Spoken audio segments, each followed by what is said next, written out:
Давам думата на Росен Милянов. Сега пример за национален предател. В Давос, там където са световните грабители, на един поднос зад гърба, отзад на един шут световен Доналд Тръмп, една секретарка, която е секретарка от 20 години, първо в столична община на кмета Борисов, познавате го всички, Росен Желязков водопада. На този поднос се подписва решението за присъствието на американски бойни самолети на гражданско летище Васил Левски. Така, това е първо най-голямо национално предателство. Преди това има и друго предателство. На тази съща секретарка на две мутри, Борисов и Пеевски и Росен Желязков.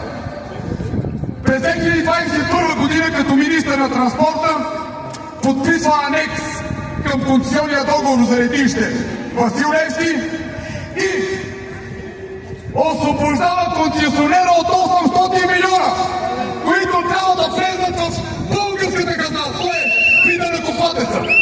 Виждате ли как от грабежар се превръща в терорист?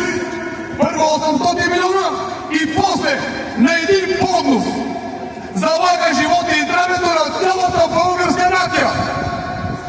Това е българския продажен боклук, наричан политик.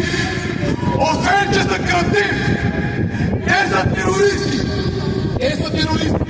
Иран не е случайна държава. Иран има най-развитата, така наречена разузнавателна мрежа с прокси групи, има ги в целия свят. Вие представете ли си как се възприема официално съобщение на министъра на отбраната, че това долу били първо места?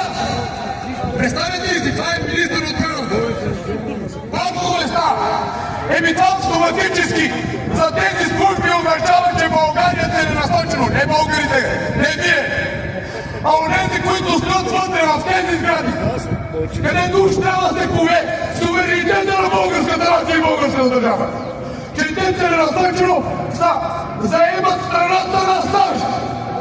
Ние ставаме легитимна цел, а онези имат ракети. Те не се играят с ноти. При тях няма 6.